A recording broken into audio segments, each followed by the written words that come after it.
ಚಾಮರಾಜನಗರದಲ್ಲಿ ಹನುಮ ಜಯಂತ್ಯುತ್ಸವ ಯಶಸ್ವಿ ಸಮಿತಿಯಿಂದ ಅಭಿನಂದನೆ. ನಗರದಲ್ಲಿ ಹನುಮ ಜಯಂತ್ಯುತ್ಸವ ಯಶಸ್ವಿಯಾಗಿ ನಡೆದ ಹಿನ್ನೆಲೆಯಲ್ಲಿ ಹನುಮ ಜಯಂತ್ಯುತ್ಸವ ಸಮಿತಿಯು ಅಭಿನಂದನೆಯನ್ನ ಸಲ್ಲಿಸಿದ್ದಾಯಿತು. ನಗರದ ಜಿಲ್ಲಾ ಕಾರ್ಯನಿರತ ಪತ್ರಕರ್ತರ ಭವನದಲ್ಲಿ ಕರೆದಿದ್ದ ಪತ್ರಿಕಾಗೋಷ್ಠಿಯಲ್ಲಿ ಸಮಿತಿ ಅಧ್ಯಕ್ಷ ರಾಜು ಮಾತನಾಡಿ, ಶ್ರೀ ಹನುಮ ಜಯಂತ್ಯುತ್ಸವ ಸಮಿತಿ ವತಿಯಿಂದ ನಡೆದ 4ನೇ ವರ್ಷದ ಹನುಮ ಜಯಂತಿ ಕಾರ್ಯಕ್ರಮವನ್ನು ಯಶಸ್ವಿಯಾಗಿ ನಡೆಸಿಕೊಟ್ಟ ಪೊಲೀಸ್ ಇಲಾಖೆ, ಕೆಇಬಿ, ನಗರಸಭೆ, ಮಾಧ್ಯಮ ಮಿತ್ರರು, ಸಂಘ ಸಂಸ್ಥೆಗಳ ಮುಖ್ಯಸ್ಥರು, ಎಲ್ಲಾ ಗಣ್ಯರು ಹಾಗೂ ಎಲ್ಲಾ ಕೋಮಿನ ಯಜಮಾನರು, ಮುಖಂಡರು, ಗ್ರಾಮಸ್ಥರಿಗೆ ಈ ಮೂಲಕ ಅಭಿನಂದನೆಯನ್ನ ಸಲ್ಲಿಸಿದ್ದಾರೆ. ಶ್ರೀ ಹನುಮ ಜಯಂತ್ಯುತ್ಸವ ಸಮಿತಿ ಉಪಾಧ್ಯಕ್ಷ ಹರ್ಷದ್ ಗೌಡ ಮಾತನಾಡಿ, ಶ್ರೀ ಹನುಮ ಜಯಂತ್ಯುತ್ಸವ ಸಮಿತಿ ಉಪಾಧ್ಯಕ್ಷ ಶಿವು, ಸಂಚಾಲಕ ಪ್ರವೀಣ್ ಎಲ್, ಪ್ರಧಾನ ಕಾರ್ಯದರ್ಶಿ ಪೃಥ್ವಿರಾಜ್, ಕಾರ್ಯದರ್ಶಿಗಳಾದ ಲೋಹಿತ್, ಯಶವಂತ್, ಮಹೇಂದ್ರ, ಮಧುಸೂದನ, ಜೆರಾಕ್ಸ್, ಮಂಜು, ಮನು, ಬಾನು, ಸಿದ್ದು ಹಾಜರಿದ್ದರು. ಬ್ಯೂರೋ ರಿಪೋರ್ಟ್ ಹೊಮ್ಮ ನಂಜುಂಡ ನಾಯಕ, ಪ್ರಜಾ ಪವರ್ ಟಿವಿ, ಚಾಮರಾಜನಗರ. ನನ್ನ ಹೆಸರು ರಾಜು, 4ನೇ ವರ್ಷದ ಸಮಿತಿಯ ಅಧ್ಯಕ್ಷರಾಗಿದ್ದೀನಿ.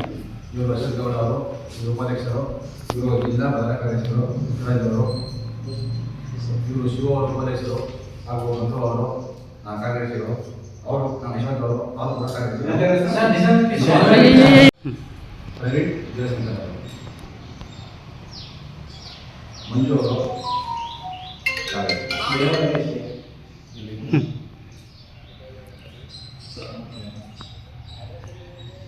27ನೇ ತಾರೀಕು ನಡೆದ 4ನೇ ವರ್ಷದ ಜಯಂತಿ ಕಾರ್ಯಕ್ರಮಕ್ಕೆ ಆಗಮಿಸಿದ ಪ್ರತಿಯೊಬ್ಬರಲ್ಲಿ ಹನುಮ ಜಯಂತಿ ಸಮಿತಿ ವತಿಯಿಂದ ಧನ್ಯವಾದ ತಿಳಿಸ್ತಾ ಇದ್ದೀವಿ.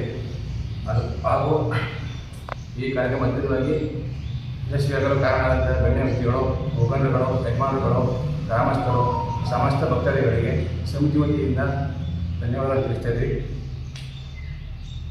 ಹಾಗೂ ಮುಖ್ಯವಾಗಿ ಪೊಲೀಸ್ ಇಲಾಖೆ, ಕೆಇಬಿ ಇಲಾಖೆ, ನಗರಸಭೆ ಬಂದಿರುವವರಿಗೆ ಧನ್ಯವಾದ ತಿಳಿಸ್ತಾ ಇದ್ದೀವಿ.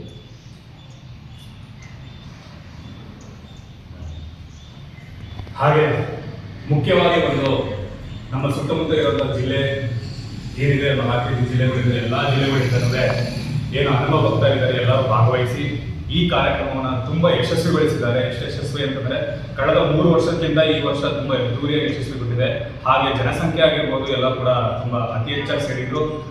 ಇದಕ್ಕೆ ಮುಖ್ಯ ಕಾರಣವಾಗಿ ನಮ್ಮ ಅಧ್ಯಕ್ಷರು ಹೇಳಿದಂಗೆ ಗಣ್ಯ ವ್ಯಕ್ತಿಗಳಾಗಿರ್ಬೋದು, ಹಿರಿಯ ಮುಖಂಡರುಗಳಾಗಿರ್ಬೋದು, ಎಲ್ಲ ಗ್ರಾಮಸ್ಥರು ಕೈಗೂಡಿಸಿ ಒಗ್ಗೂಡಿಸಿ ನಡೆದಂಥ ಕಾರ್ಯಕ್ರಮ. ನಮ್ಮ ಪೊಲೀಸ್ ಇಲಾಖೆ ಆಗಿರ್ಬೋದು ತುಂಬ ಸ್ಪಂದಿಸಿದ್ದಾರೆ, ನಮ್ಮ ಪತ್ರಕರ್ತರು ಕೂಡ ಅವರು ಸ್ಪಂದಿಸಿದ್ದಾರೆ. ಅವರೆಲ್ಲರಿಗೂ ಧನ್ಯವಾದ ಹೇಳ್ತಾ ಕಾರ್ಯಕ್ರಮ